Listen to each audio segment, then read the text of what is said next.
శ్రీమాత్రే నమః. మరి మేము ఎన్ని పూజలు చేసినప్పటికీ కూడా, ఎంతటి భగవతారాధన చేసినప్పటికీ కూడా మాకు భగవత అనుగ్రహం అనేటటువంటిది లభించట్లేదు అని ప్రతి ఒక్కరూ కూడా చింతిస్తూ ఉంటారు.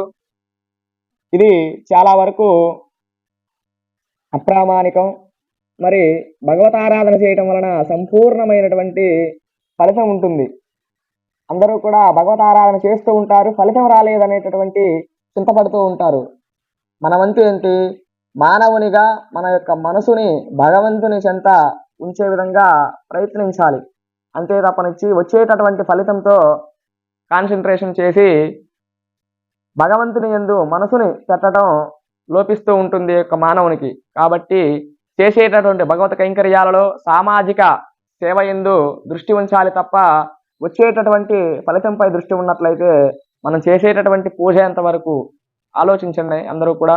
కాబట్టి ప్రతి ఒక్కరూ కూడా భగవతారాధన సంపూర్ణంగా చేసినట్లయితే మనకి అవసరమైనప్పుడు మాత్రమే భగవంతుడు గుర్తొస్తున్నాడు తప్ప ఉన్నటువంటి సంతోషకరమైన జీవితంలో మనకి భగవంతుడు గుర్తుకు రావడం లేదు ఈ యొక్క రోజుల్లో.